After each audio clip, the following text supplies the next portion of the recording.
BodyBags, where horror lies.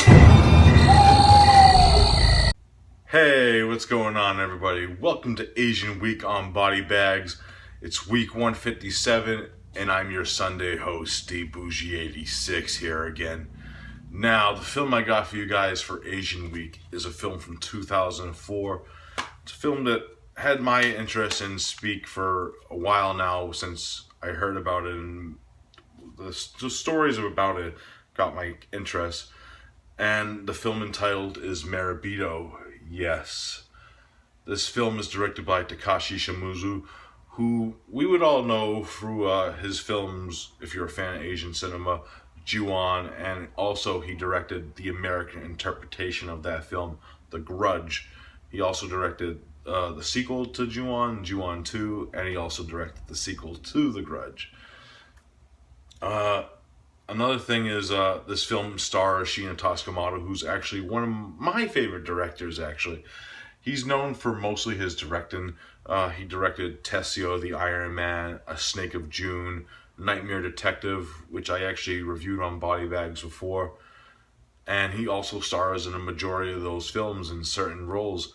He's also done a few acting gigs. He actually starred in Ichi the Killer, the Takashi Miike film.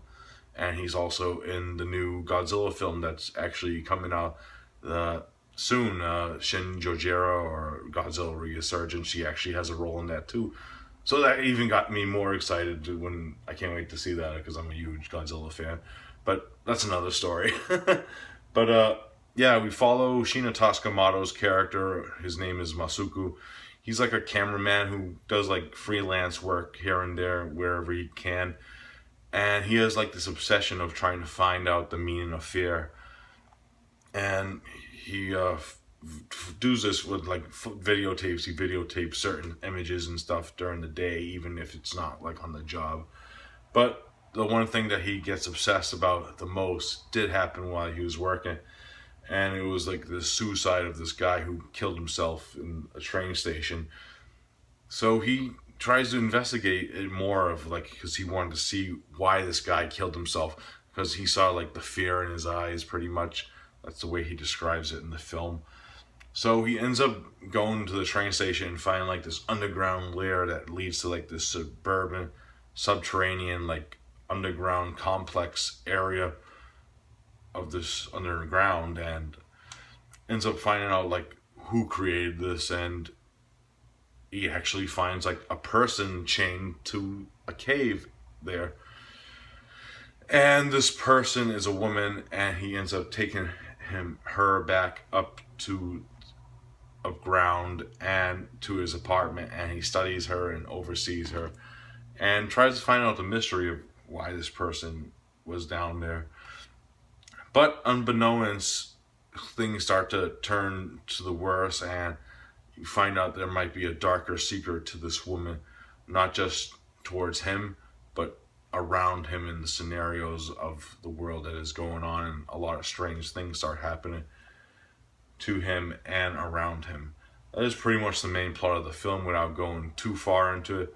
Now, my thoughts on this film going into it, I didn't know what to expect. This film has a lot of like camera work shots in it.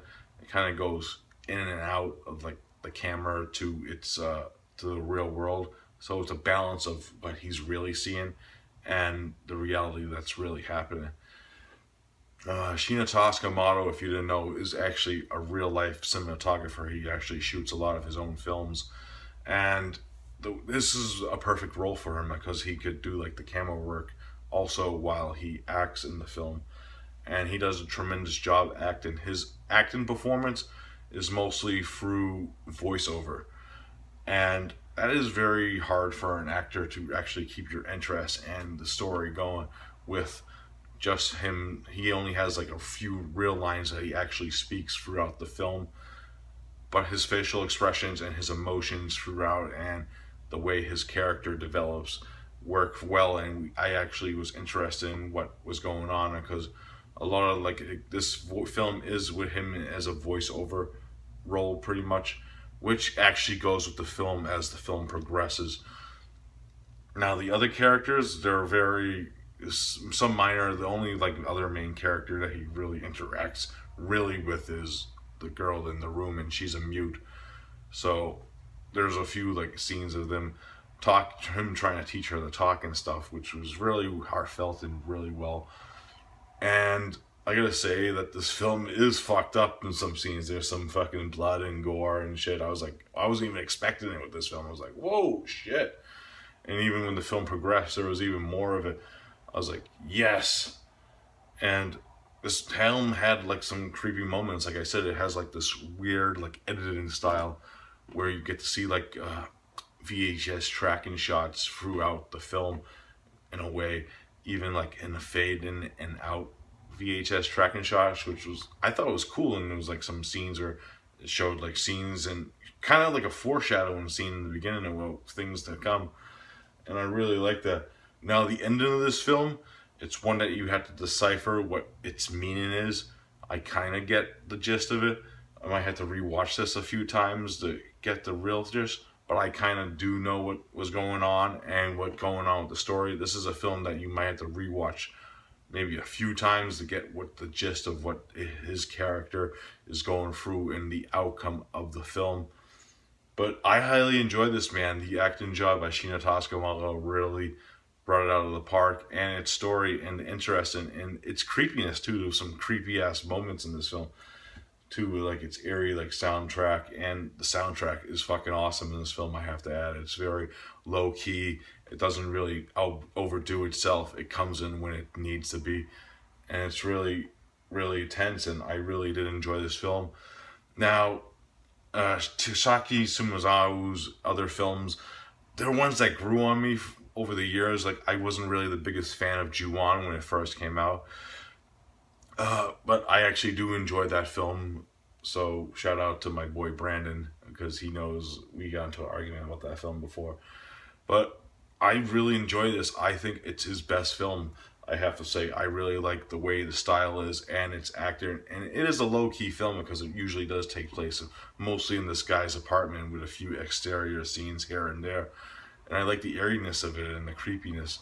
And I highly enjoy this film, man. It blew me away. If I had to rate Marebito, I'm giving it a solid 9 out of 10. It's just a fucking interesting creep fest of a film with some great gore, which I wasn't even expecting. Fucking and an awesome performance by Shinya Tsukamoto, which is even a fucking plus in my opinion. So yeah, Marebito, if 9 out of 10, I def recommend it. If you're a fan of Asian cinema, def check it out. Alright guys, that's it for this review. I hope you enjoyed Asian Week on BodyBags this week. We're going back to random reviews, and we already know next month's theme.